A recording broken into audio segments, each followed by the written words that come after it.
What's that? When we see someone with a nicer car, or more talented person, or maybe more beautiful than us, much stronger, more gifted,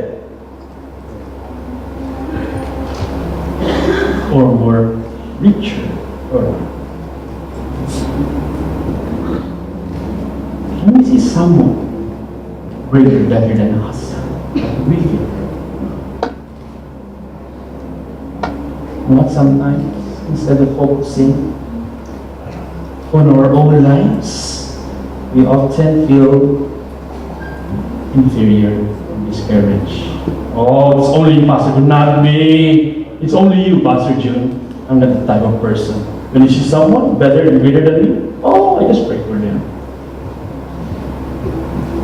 When they were promoted at workplace, oh, I'm fine. Even though I worked there for 10 years already, he just worked only for 1 year and she or he got promoted. I don't mind, that's fine with me. But the truth is, our human nature, we have to compete. You become uncomfortable for who you are.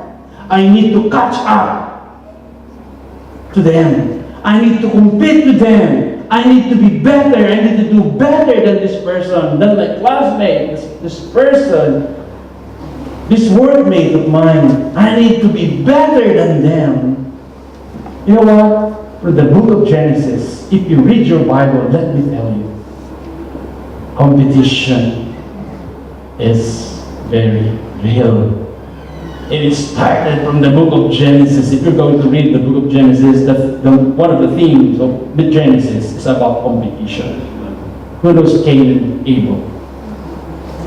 They competed. They competed for what? Yes, I can hear you from here.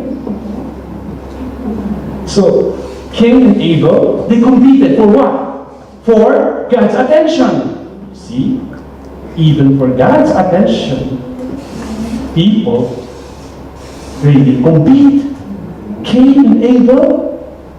Cain offered something to the Lord, and Abel offered something to the Lord. All of a sudden, God favored the offerings of Abel and despised Cain. And then they fought. And what's the story? Cain killed Abel. It's a competition from the very start. Mind you, even from the Garden of Eden, there was competition. When the serpent enticed Eve to eat the fruit in the middle of the garden, you know what the Bible said?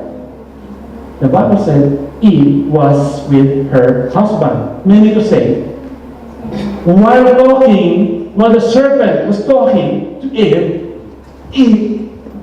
ate them. Adam was with her.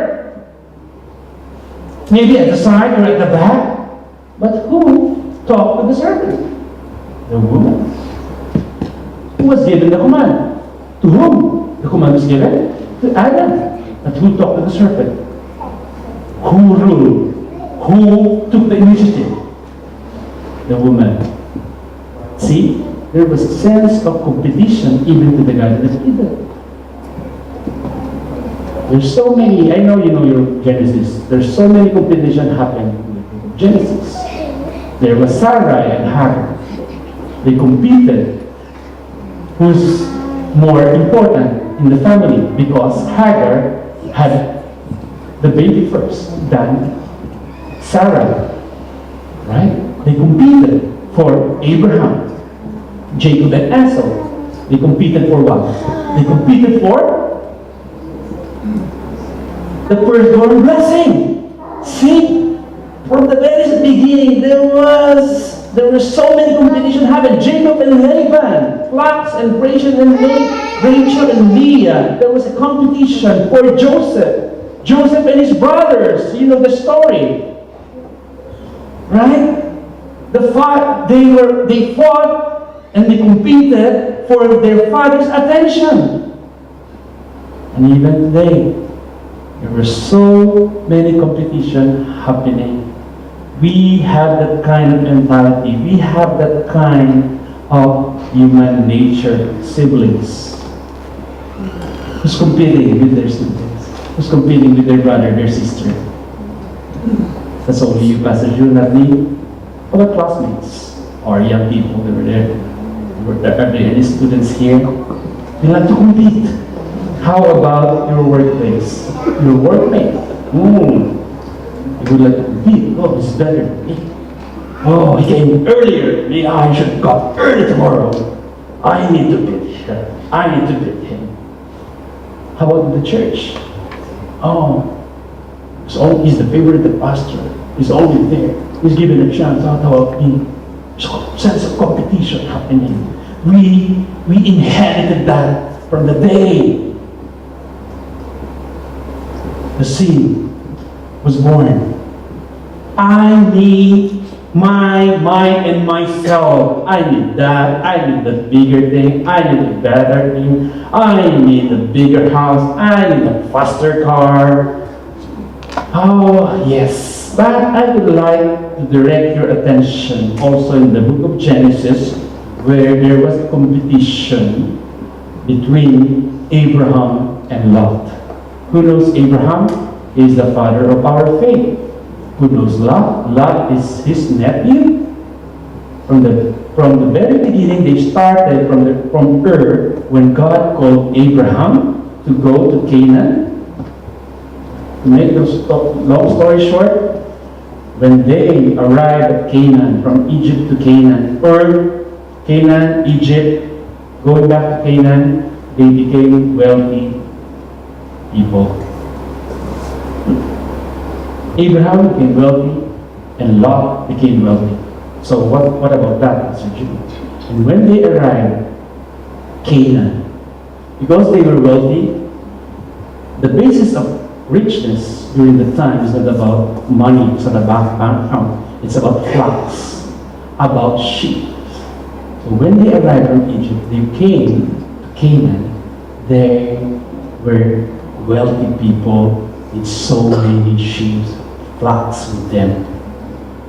And because they're together, the story is in Genesis 13, but I would like to title the message today.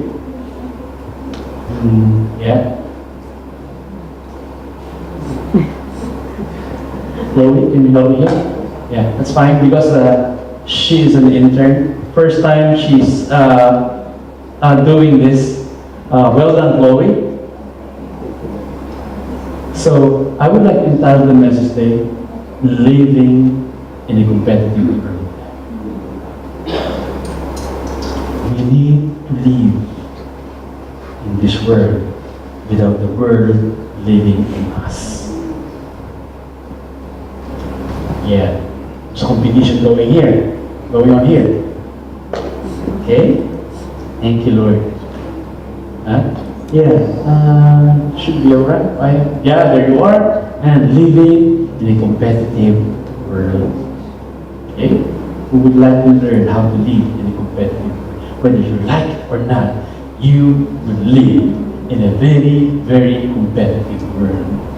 Even though you don't go out of your house, even inside your house, there will be competition. So, because Lot and Abraham became so wealthy, it says in verse 6 of Genesis 13, I didn't put it there, I just would like to read it to you. The land could no longer support both Abraham and Lot because of what they got. They stayed together, but their possessions were so great that they were not able to stay together. But there's an impending quarrel or conflict between Abraham and Lot, because they amassed wealth, flocks, sheep with them, but the land where they were staying could no longer support.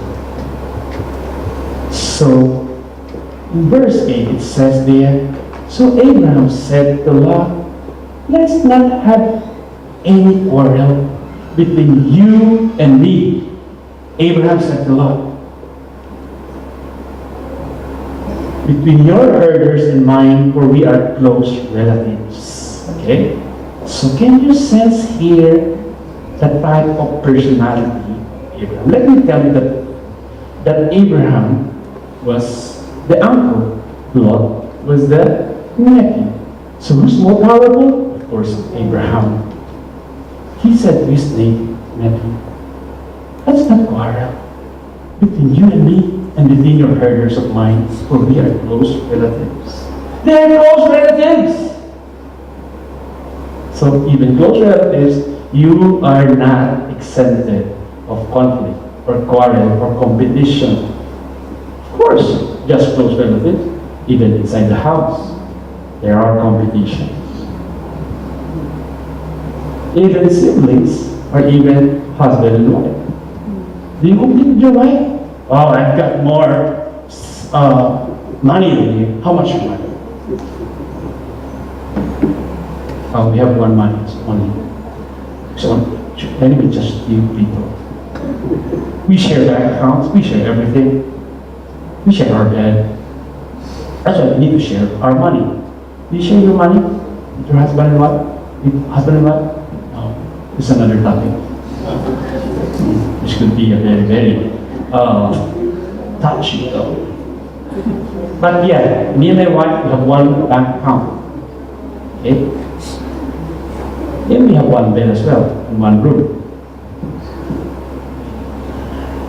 So here, church, this tells me that quarrels, competitions, conflict can really happen in this world that we live in. But Abraham in this verse decided not to compete with Lot. Let's not have any quarrel. My nephew, my friend, brother, sister, husband, wife, let's not quarrel. Abraham made a decision. Let's not quarrel.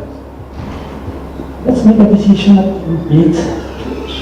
Can you make a decision not to compete, not to quarrel with someone? Make a decision right now. I'm not competing with you. I don't need to have a big house like my friend to make myself feel good. I don't need to have a fancy car to make myself feel good. I don't need to be above you to make myself cool. That person may be your friend. And that person may be your classmate. That person perhaps could be your workmate or even your church mate. I will not compete with you.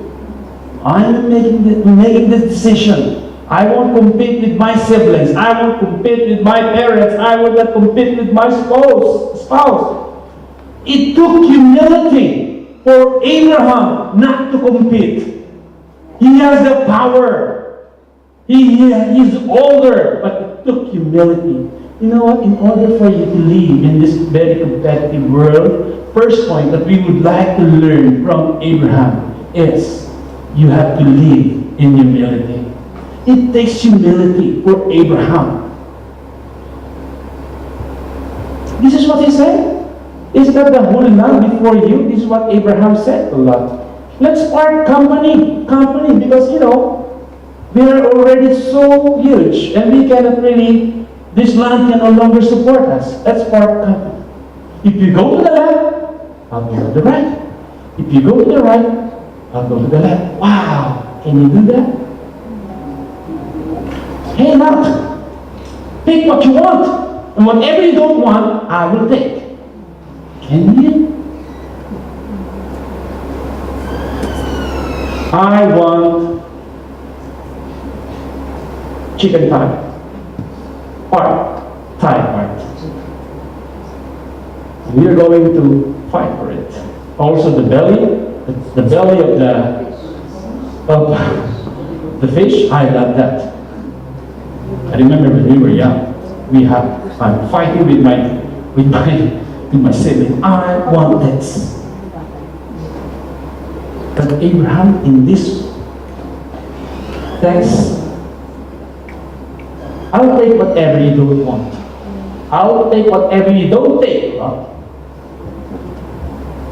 It takes humility for someone to choose to save relationship over who's right or wrong.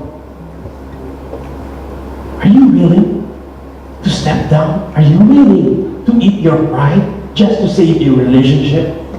If you think you're right, you're heavier, you are better, you are greater, you are smarter, you're better than this person. I will give in because I am older, I am more experienced, I know better. I am right, he's wrong, therefore I have to compete. I won't give in. Abraham's humility even led him to think for Lot's welfare and what is beneficial for him. I know, church, I know what you're thinking right now. I know it's good to be in the upper hand. I know it's good to be in front, or maybe it's good you need to be the leader of the pack. You want to be in front, you want to be there, you want the best. That's why we work. That's why we would like to finish our degree, PhD, MD, what have you. You would like to finish it because you would like to be someone, to somebody. You would like to be significant, important in the world. You want to be appreciated. But don't push your luck too much. Wait upon God. You know what? In this verse, Abraham humbled himself. But in God's time, when Abraham humbled himself, you know the story. Who was blessed even more? Abraham. The more he was blessed, God extended his territories, and he even became the father of many nations. The reason why you're seated here, you know what? Because of Abraham. Because of his obedience. Without Abraham submitting and obeying to God, we are not here. We are the spiritual children of Abraham. He is the father of our faith.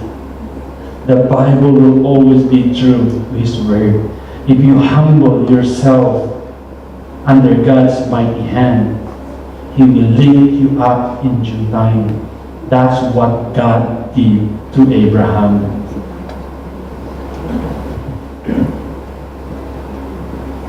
Another verse that might encourage and inspire you.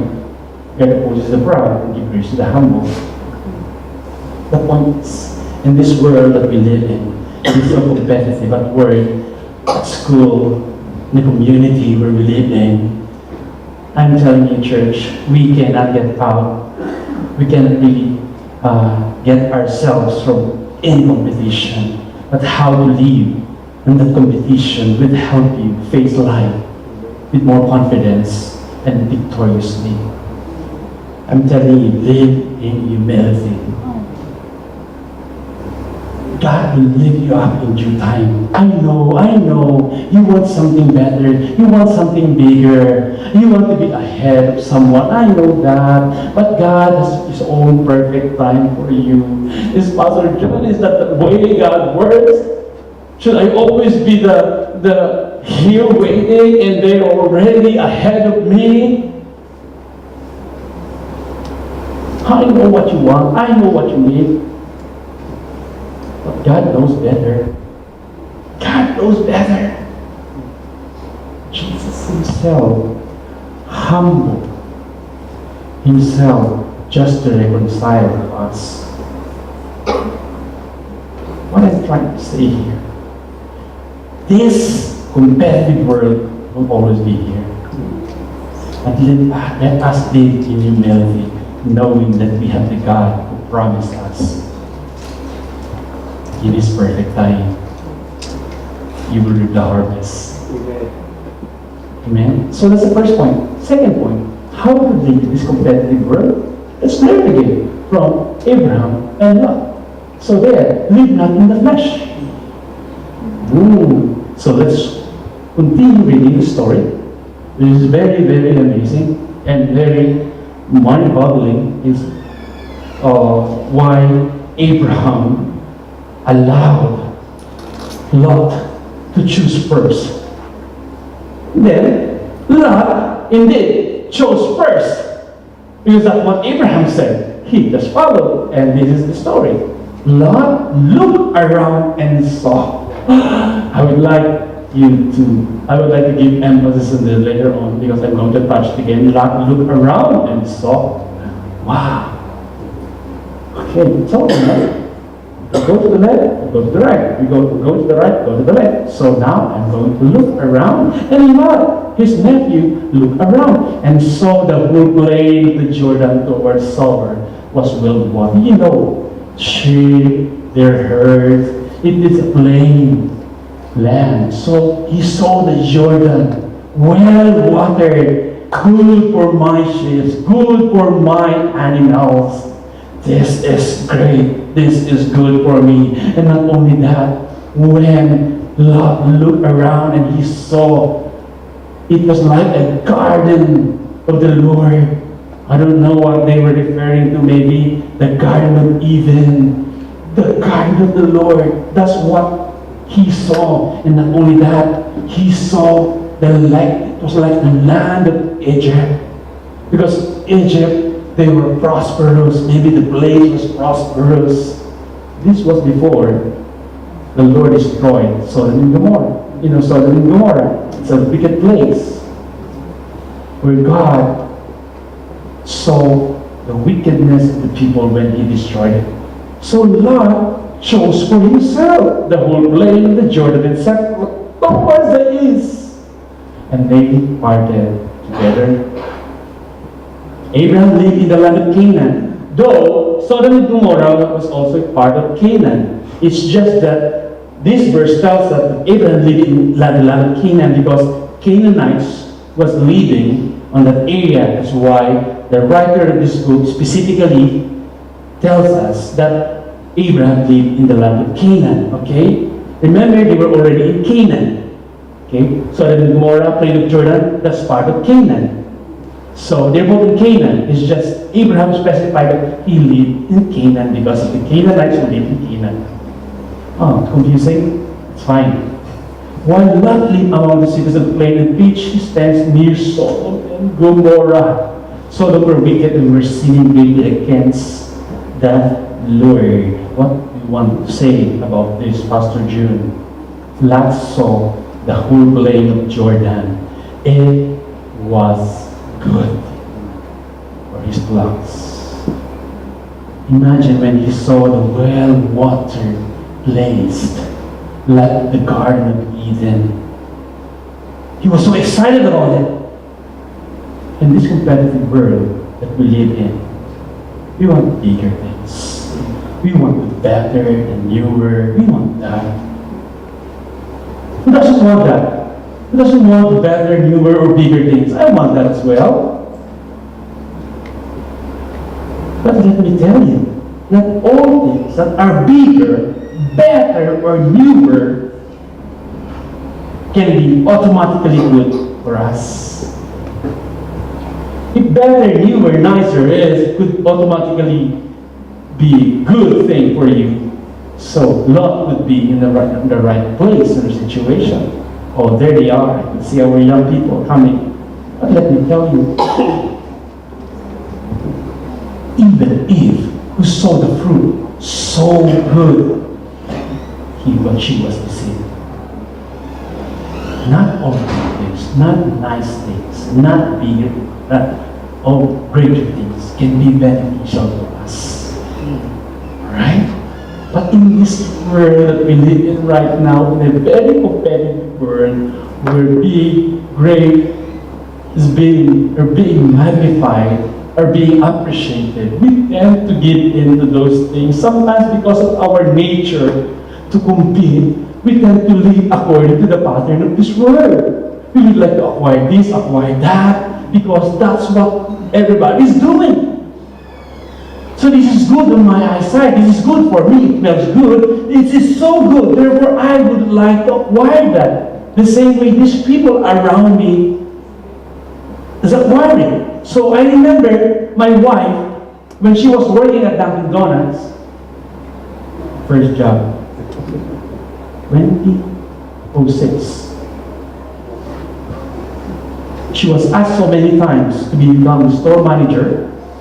At her early years, 2006 or 27, she was asked to be the store manager. For 11 years, they courted her to become store manager. She said no. It looks good. Manager, store manager, and maybe $1 price. But at least better. What I'm trying to say here, church, if my wife just would laugh, he would live in the flesh. He would take something that is, say, I can say that's a little big job.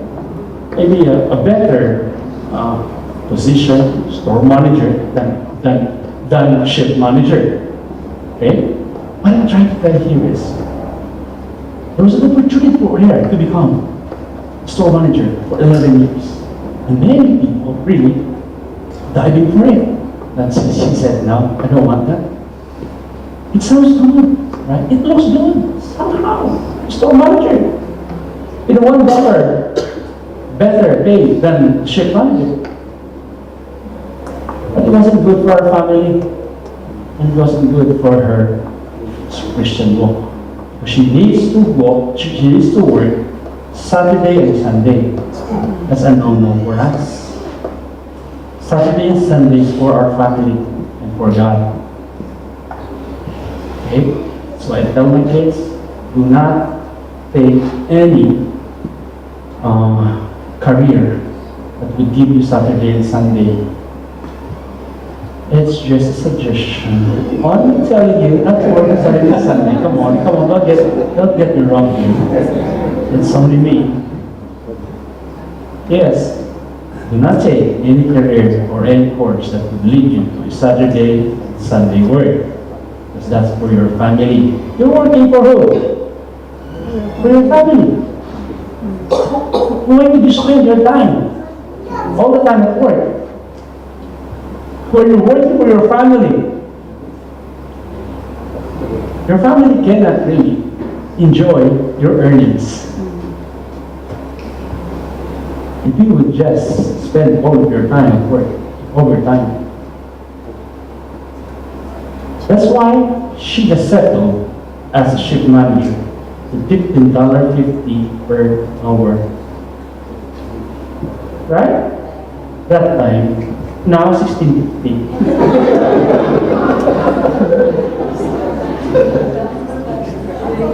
But she missed the $17.70. It would be the pay rise this month. She missed it because she worked for another job that gives her, I think, $18 per hour. I don't know, better than this.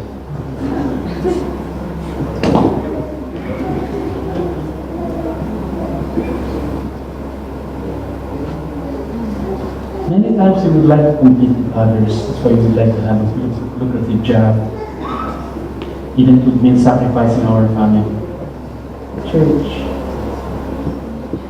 Because I see you, I look at you as my children, the way I look at my children.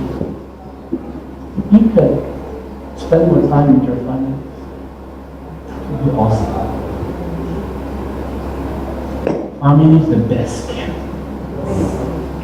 Money, my goodness. I love you. That's why I'm telling this thing.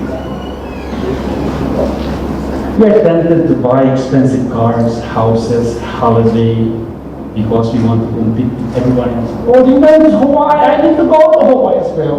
Oh, we're going to Europe, I need to go as well to Europe. Oh, what house at that? Mini. I need to buy a house at Mission Day. I need to get even or better than them. Though it's obvious that it would negatively affect your finances, and eventually your family will be affected because of your competitive nature. You would like to get better, you would like to get bigger, and then even your relationship with God would suffer. Living in the flesh won't help you live in a competitive world. Nurses, that's fine, we need nurses. You could work Saturday and Sunday, alright? But if you could, because without nurses, we don't have, who would care for us at the hospital. But if you could get time off on Sunday, that's awesome. Okay, so come on, church, live not in the flesh. Oh, I want this, I want that, Pastor John. You think God can give you that? God can give you that. Don't underestimate the love of God for you. Don't underestimate the plan of God in your life. God wants you to take care of your family. God wants you to invest your time to your family. Invest everything to your family. That's your first ministry. But pastors, we need to sacrifice sometimes our families. Because if I'm not going to sacrifice my family, I cannot stand here. So anyway, let's go to the last point, live by faith. Okay? First, if you would like to live in this competitive world, you need to be living with humility. Second, you have to live not in the flesh. Because if you continue to live in the flesh, I will submit, I will compete with them because he got this, he got that. And then what would happen? Destroy your relationship to God, your family, and even to the person whom you're competing. Alright, let's do this. Live by faith. The Lord said to Abraham, Lot have parted from him. Look around. Remember the last point? Who looked around? Lot looked around. And here, God told Abraham, look around. Lot right away looked around. But in this verse, Abraham said to Abraham, God said to Abraham, look around from where you are, to the north and the south, to the east and west. All the land that you see, I will give to you in your offspring forever. I will make your offspring like the dust of the earth, so that if anyone could count the dust, then your offspring could be counted. Go, walk to the land and breathe of the land, for I am giving to you. So this is living by faith.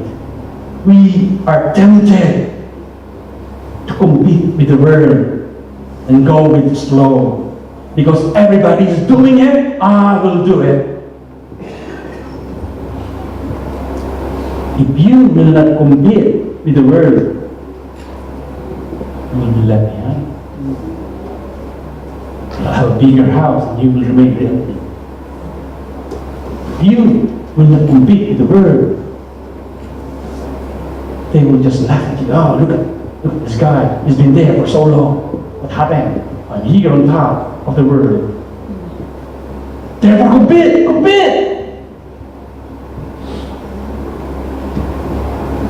Who told you that if you will not compete, that you cannot get the best things or the better things in this world?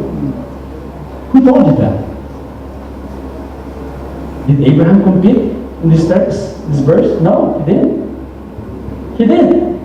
He could have competed with Lot because he is their uncle. He is just a nephew. Oh, Lot, let me choose first. I want to choose this Jordan Queen. I want to choose this well watered. I want this. You go there.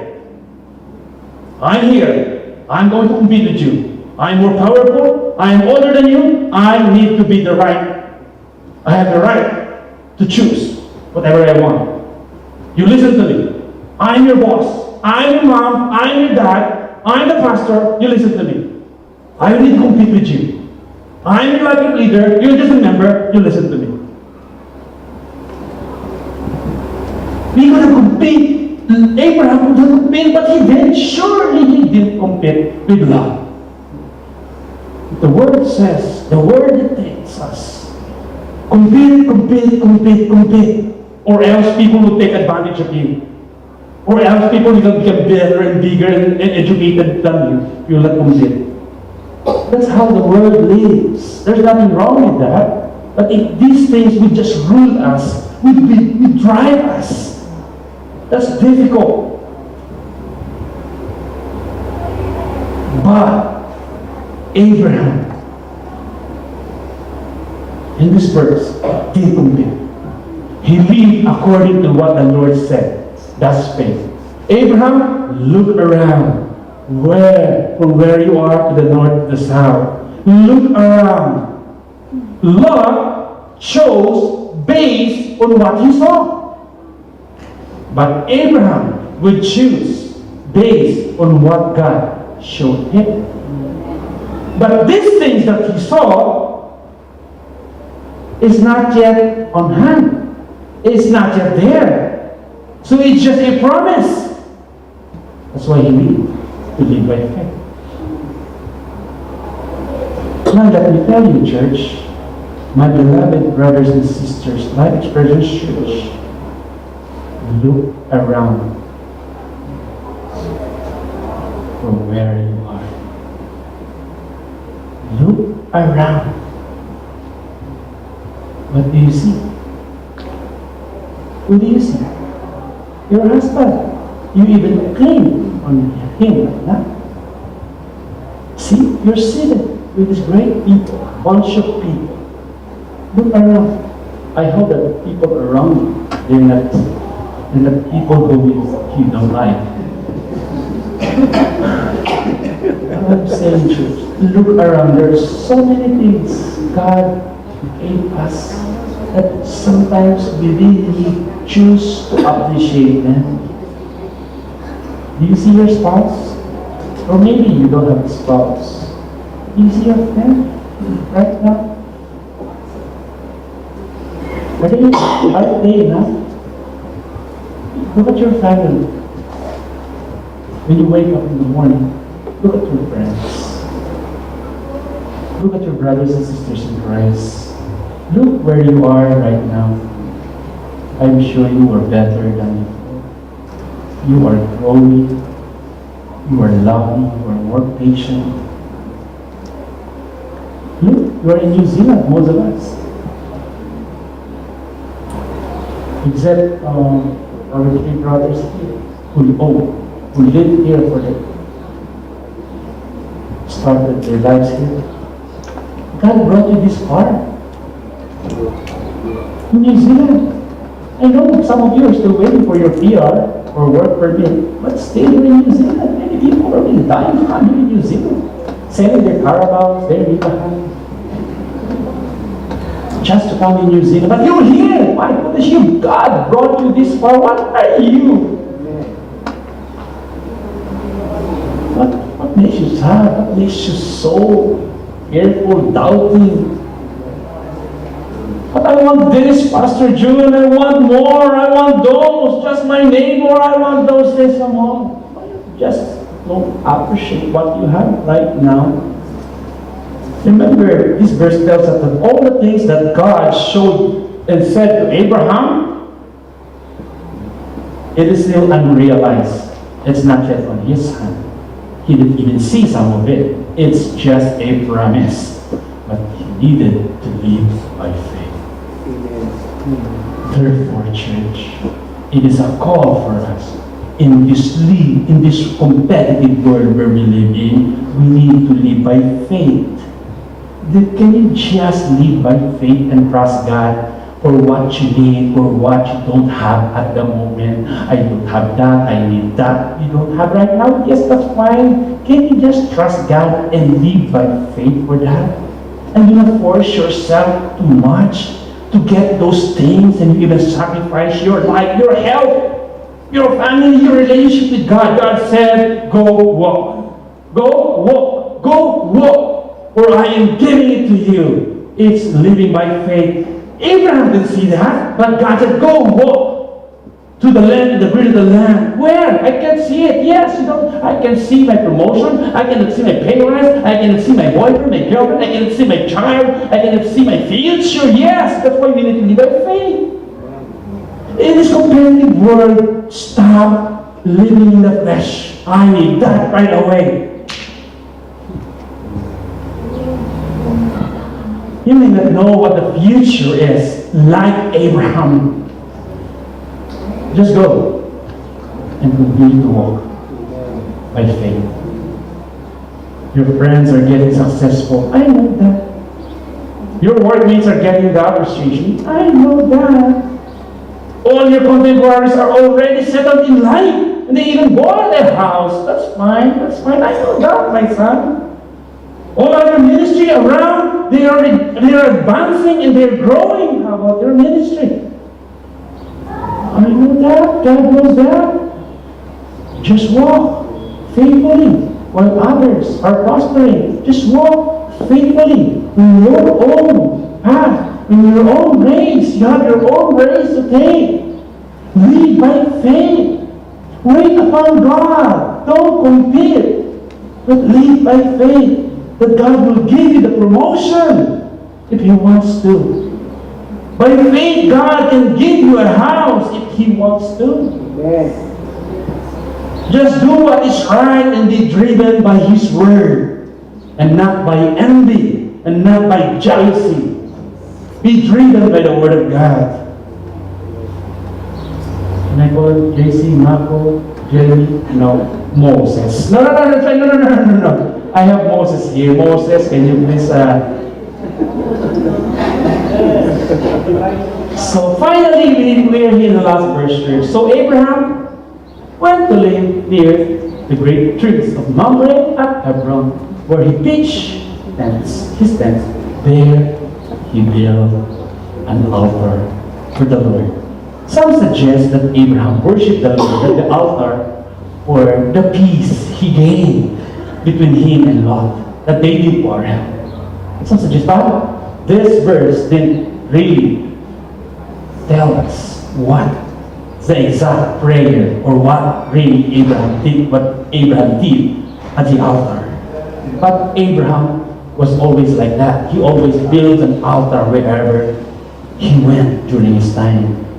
This verse doesn't tell us exactly what he said on the altar, but it could mean so many things. I believe Abraham prayed at the altar, because that's what the altar for. To pray and to worship God there. What did he pray? Again, we exactly don't know what he prayed at the altar. I know it's no longer important for us to know what he prayed or what he said in the altar. Because if it is important for us, God would have it put it there and ask the writer of the Genesis or Moses to write it. It doesn't matter what he prayed. But I'm sure he worshipped and he prayed there at the altar after the competition.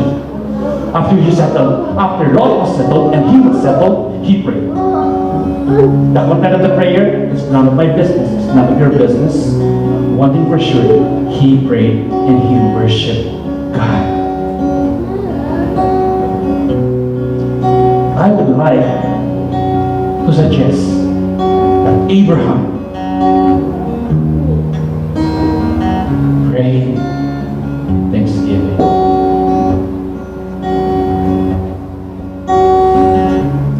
And again, in this competitive world, we need to pray.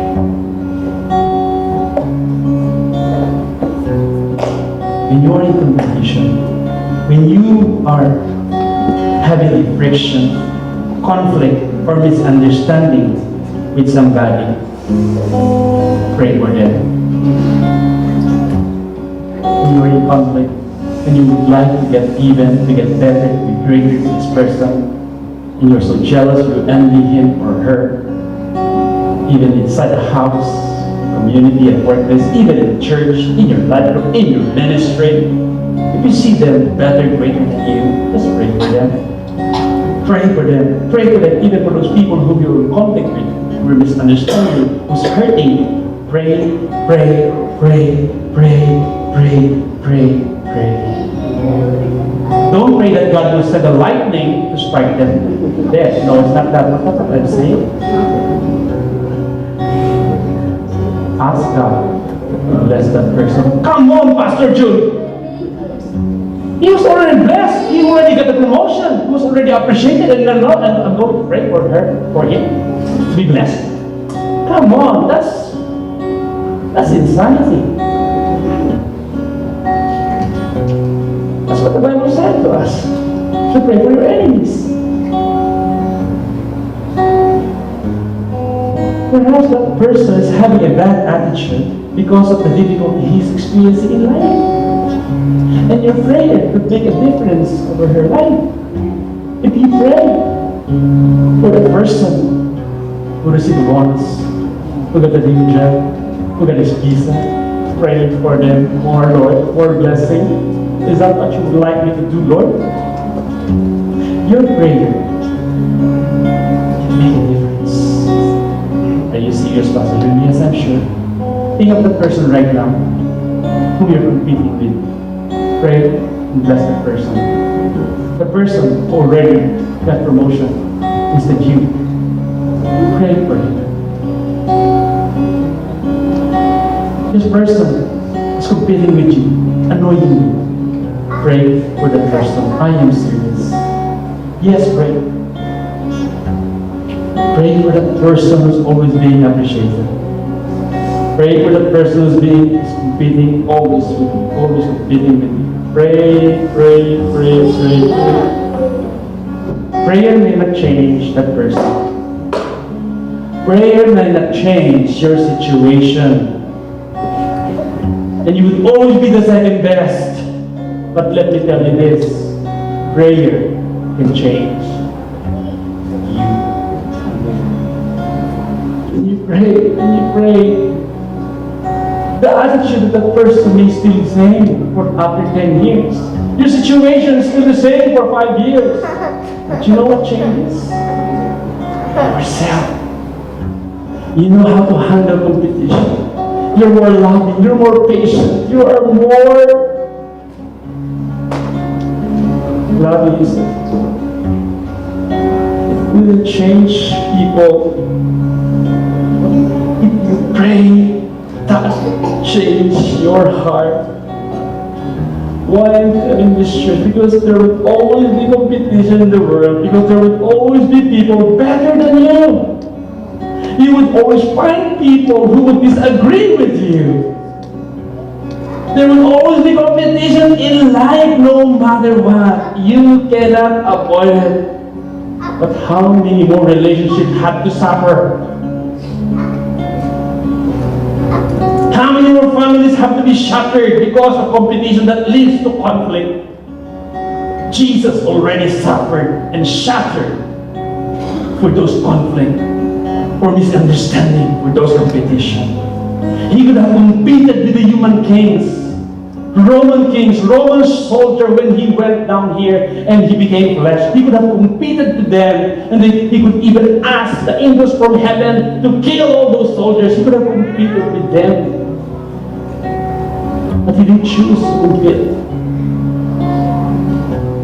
He could have even competed with you, with me.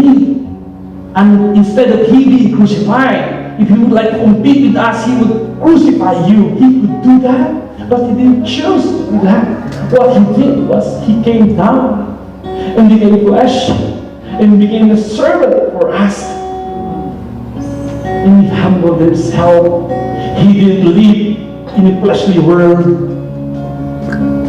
but he lived by faith and trust the Father that one day everything will be alright. And I suggest right now, church, if you are in danger, if you're in danger in your life because of competition, if you are suffering because of competition, if you don't have joy because of that competition, if you are in conflict because of that competition, why not trust God? Everything will be alright. Jesus already finished it for you. You just have to trust Him.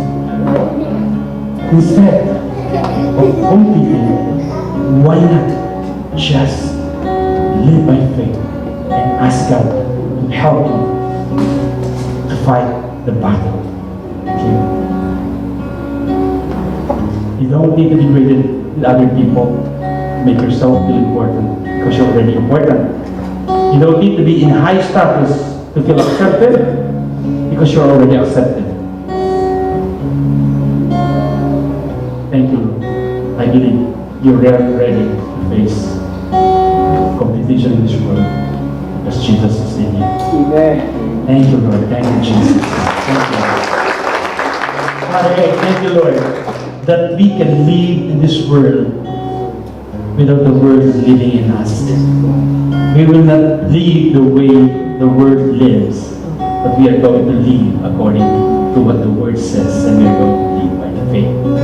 God, we are all go out of this room, of this hall, Father, with the Spirit stirring our hearts to value relationship over who's right or wrong. Bless every relationship, bless every group, bless every ministry, bless every family, oh God, in this room, that we will all be one accord, loving one another, enjoying your presence in our midst. Lord, this church is yours. Help us, God, live by faith and not by sight, in Jesus' name.